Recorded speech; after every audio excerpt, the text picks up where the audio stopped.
We covered the story yesterday where Rick Carlisle had some choice words for ESPN and is spinning a narrative now that he is not with what ESPN is doing, when they are covering LaVar Ball, and how he wants ESPN to be the mouthpiece for the league and the coaches and not have, it seems like, any journalistic integrity with LaVar Ball and just reporting some of the facts. Jayar Jackson, Coach Nick is here from B-Ball Breakdown as well. So the first one that we're going to show you is now Steve Kerr chiming in about ESPN and LaVar Ball. So take a look. You know, where we're going is we're going away from covering the game and we're getting closer to just sensationalized news. And it's not even news, really. It's just complete nonsense. But if you package that irrational nonsense with some glitter and some ribbon, people are going to watch. I've talked to people in the media this year. I said, why do you guys have to cover that guy? They say, well, we don't want to. Nobody wants to, but our bosses tell us we have to because of the ratings, because of the readership. So somewhere, I guess it's in Lithuania, LaVar Ball is laughing at all of us.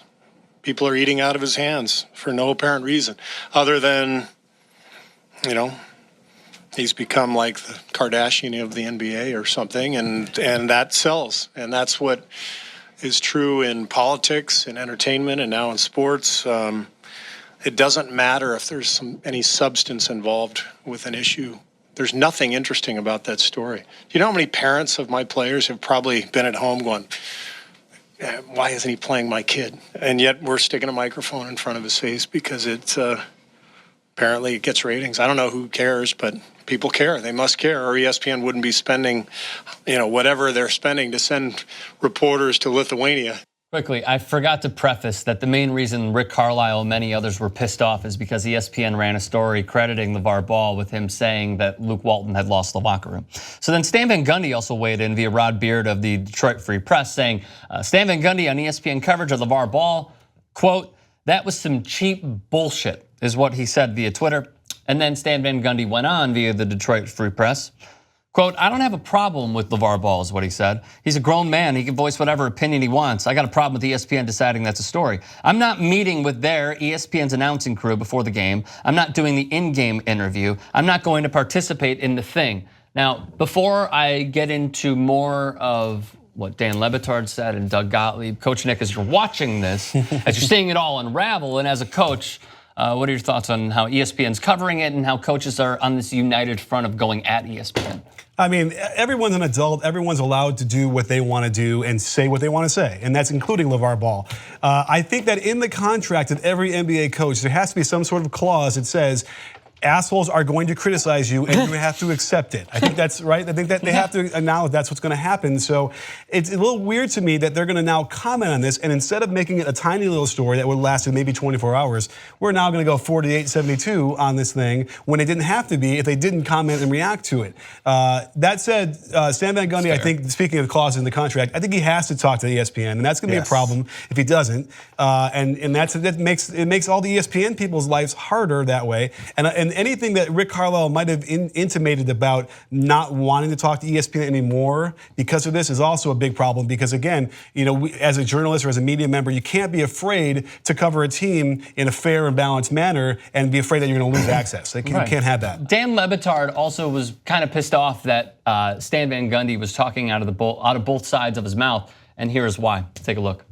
I mean, Rick Carlisle. Honestly, he wants us to cover his dreadful team. These coaches are telling ESPN how to run his business. Do you remember when Stan Van Gundy was going to be the Doug Collins? He was going to be on that pregame show, the NBA. Sure. He was really honest and really forthright, and he was somebody who was going to say interesting things and become a personality on television. It was all set to happen, and somewhere along the line, David Stern nixed it because of this partnership between the NBA and basketball and ESPN, its broadcasting partner. And Stan Van Gundy said on this radio show, you have to have no testicles whatsoever to pay someone billions of dollars and then allow them to make the decisions. And now Stan wants to do it too. Yeah. Stan wants ESPN to bow down and allow the coaches to run LaVar Ball out of our sports coverage. Get the hell out of here, man.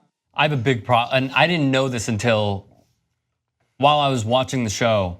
that was a thing. And then you research and you're like, oh, yeah, he actually did say that. So I love Stan Van Gundy. I love his honesty. People evolve over time. That could have been 3 years ago or so. He's back in the NBA. He wasn't a coach then because obviously there was a vacated seat for him on the ESPN NBA coverage, NBA Tonight, what have you.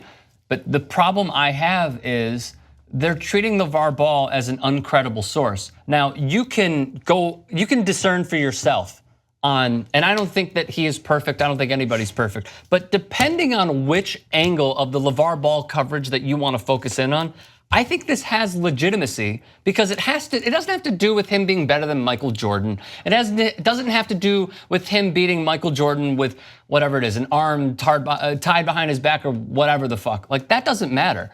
This is a tunnel vision way of thinking where it's like, okay, he's focusing on the Lakers. Well, he knows about the Lakers because his kid plays there. He knows about the team. He knows about the coach. Him and I'm sure his son have a dialogue because they have had this dialogue that brought him to the NBA along to showcase his skills through the high school ranks, the prep ranks, the collegiate ranks, and now the NBA. On this one story, you can treat him as a credible source. And that's the problem that I have with NBA coaches all being on this united front of being like, he's not credible, and I don't know why we're treating this as a news. No, it is news. It's news, but I don't think they can, this is maybe part of what I was gonna say. I don't think they can treat him as such a credible source because he says things all the time that don't have to make much sense, and he just gets coverage for saying it. So they didn't say, hey, credible source because he's in the locker room or his kid said so. His kid even said, I don't know what he's talking about. His kid said he's not a credible source. So it's been pointed out, he goes, yeah, my dad's gonna say what he's gonna say, and that's just the way it is, that's what I've always known. At one point he said his dad would have a competition with him eating hot dogs because that's just what he does. He fights over everything, that's who his dad is. Now, I think these coaches can have- Did he win? Of course, even if he lost, he won. Right, it's like Vegas. They can have their frustrations over how this is covered. That's what it was. When it was it'll be gone by tomorrow. They maybe are, now they haven't necessarily, I don't think they've extended the story, but they've definitely taken it to a different level. Now the story's about how the coaches are being whiny assholes about this whole process. And they get to be whiny assholes, they just don't get to try and control how it happens. That's the hard part. You can completely demonize ESPN and anyone else who talks about you, and we mentioned this yesterday, but don't try to control them because then that's when they'll push back. That's when you get what Dan LeBatard will start saying. Right. Well, do you remember that LaVar Ball already had done this? He had already criticized Luke Walton about a month ago. Do we remember? Yeah. Not really. I mean, maybe it was like literally a 12-hour cycle. Right? I remember because, well, yeah, that's true. I mean, like the news cycle is ever changing. But he did it again because he did it again the next 12 hours. Right. He keeps doing it. So, but now they've decided to make a much bigger deal on this and speak out the way they have. You know, again, they're making it more of a deal than it needed to be. Also, by acknowledging it. Yeah, in a way. But do we think LaVar's gonna stop talking if they stop talking about it? No, he's not gonna stop talking about it. Right. And I think they finally reached their breaking point. They're like, we've ignored him for 3 months. Okay, we can't keep ignoring him because they keep taking his word as fact, and we have to say something. I agree with them saying something. Right. I totally do. But did you see LaVar Ball was interviewed? One of the interviews with Jeff Goodman was on a couch somewhere in Lithuania where he actually said he didn't speak to his son. He just was like maybe watching this on TV and like observed, you know, after, what is it, 9 losses in a row now? And that's the problem. By the way, if they went 3-6, are we even talking about this? Or like, you know, 4-5 or whatever, a couple bounces here or there. I mean, that's the real unfortunate thing is that Luke is gonna get stuck in this corner here just because, you know, they had a little rough stretch and the schedule got tough. Right. And then, you know, if that doesn't happen. Now, the real question I think is, can LaVar Ball get Luke Walton fired? That's a great question. And then when I say LaVar Ball, do I mean like, no. I mean like just can his process get him fired? Like can they build? Yeah. So maybe that's what I was thinking. Maybe more of that. Like LaVar Ball can't get him fired, but him spotting a highlight, putting spotlights on this problem will get other people talking about it, and then get Luke Walton under the hot seat. Yeah. Is that fair? That could happen. Absolutely not. Because you know what else to do? And I've said this from the beginning. I'm trying, outside of him bringing also a spotlight on his son, who's getting more NBA attention from veterans who know how to lock him down and don't allow him to develop the way he could. Outside of that, what he's gonna do is make his kid a pariah. Because now, if locker rooms hate him and say his kid is gonna move on to another team, and after the end of his first rookie contract, you know who's not gonna want him? Other coaches and other GMs. They'll be like, I don't want to deal with your dad. It depends on how good of a player he is and how much he improves. True. If he becomes like If he becomes the do-it-all player like Rajon Rondo, but develops a jump shot, then yeah, everybody's gonna want a piece of him. When he becomes a free agent, if the Lakers allow him to leave, because they're not like there's no chance. But in this hypothetical, if Rob Pelinka and company and Magic are like, yeah, he's just not developing enough. He's a passer and he can't shoot free throws and he can't shoot the three. He's not of value. Every team is going to want him because it's like the baseball. It's like in baseball with contracts. Like how one guy, if he has a 2.02 ERA for 1 year, and then he sucks for the next 4, and he hits free agency, there's always gonna be one dumb team that's like, oh, we can revive his career. And maybe so, maybe. But like the fact that it's him, yes, absolutely. The last wrinkle in this is Doug Gottlieb explaining how throughout this entire process, the Lakers warned LaVar Ball and he kept going after the team. So take a look at that. Before they drafted Lonzo Ball, they called LaVar in and said, hey man, we can't have you talking about our other players. We can't have you talking about our coaches. They did that? They did that. Go back about a month and a half ago when he was conducting interviews and they were bothered by it. Magic Johnson called him in and said, hey man, no more interviews on the sideline. Can't be talking about our personnel. Don't be talking about our coaches. To LaVar's credit, what was said off camera and off the record to Jeff Goodman said like, hey, you just told me this off the record. And he's like, look, I'm just seeing with my eyes. But he was told specifically, you are not supposed to talk about these things. And he has done so. And it has caused unneeded strife to a team that at the time was in a spiral, in a losing streak. Okay, so with all of that being said, and I'm glad that he recapped everything that's occurred as well prior to getting drafted, draft day, and now where we are currently.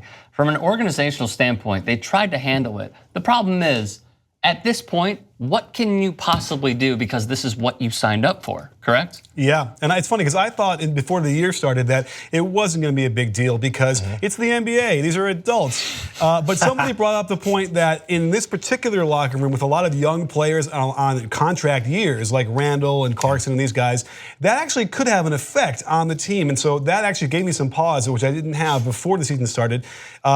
So yes, it is an issue. And I don't know what else you can do besides what they did. They're not letting the reporters interview him in the little tunnel area now.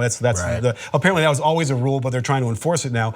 But other than that, you need him on your side, right? You need LaVar. So this is almost like a high school coach with a parent. When I coached at the high school level. Why do you need him on your side? Because it'll help you, right? If you can get LaVar Ball somehow to be in your corner and talking positively about you, then you got a lot of problems alleviated. Now, if that has to be some Vulcan mind meld, or you got to say what you need to say to him just to placate him, and Phil Jackson was great at that, right? He would convince players that they were taking shots that they wanted to take, when in fact they were just a cog in the triangle offense, right? That's the genius of him. Well, they're going to need a little of that genius mind melding going on to convince Ball that like they're listening to him and they're trying and that he's on board. I don't know if it's possible, but that seems to be the only solution. I was gonna say, like, he got his high school coach fired. Yeah. Like, remember when Who won a title? Who won a title? Yeah. So how do you even get him on your side? It's impossible. It's like reaching somebody. It's like reaching somebody that you know is going to badmouth you, yet you want to just leave a good impression. So you keep trying and keep failing. You need Calipari. He's the guy that will tell him. As a coach? No, well, he's the guy, and they can reenact this. They'll just tell him what he wants to hear, right? Oh, sure, we're going to do that. We're going to get that guy, whatever. I mean, that might work. Certainly the opposite doesn't work, right? Putting him in a corner and no, you can't do this. That's like a child. A child will instantly say the other opposite you tell him to do. That's what's going to come out of trying to force him not to talk. Got it? So, yeah. So that's the only alternative. I know. Perfect scenario. Dude, I just don't see it. Like, I don't know how they reach him. I don't know how they leave a good enough impression where he just suddenly is like, are you kidding? They should have got my guy the ball. They should have got my son the ball. And then it's like, yeah, Lonzo, he didn't get the ball, but it's okay. Like, I can't see it. Well, no, next game we'll call a play for him. And they won't, but that's okay. Maybe they'll, I'm telling you, by the way, if they win a little bit, then this is all going away. Completely. Well, maybe. Maybe. Like, it depends how many shots. Because this also, maybe we're not forgetting, but we're talking about the youth of the team. Luke Walton only coached on his own for the first third of that season with the best team, with the most talent in the whole league. So this is kind of his first try at it too. And he doesn't know how to do it that well as far as dealing with all these. And that team was multi-year college players who were really professional. Yeah. Yes. Right? Not even a peep in that locker room. Well, maybe Draymond, but other than that. So, Yeah, totally. And by the way, Draymond at least was playing as hard as he possibly could. That wasn't the issue. So, great point. He has to go through this as well. And if he can get out of it, he'll be better for it. Alrighty. Let us know your thoughts. Comment section below. Subscribe to 2ID Sports.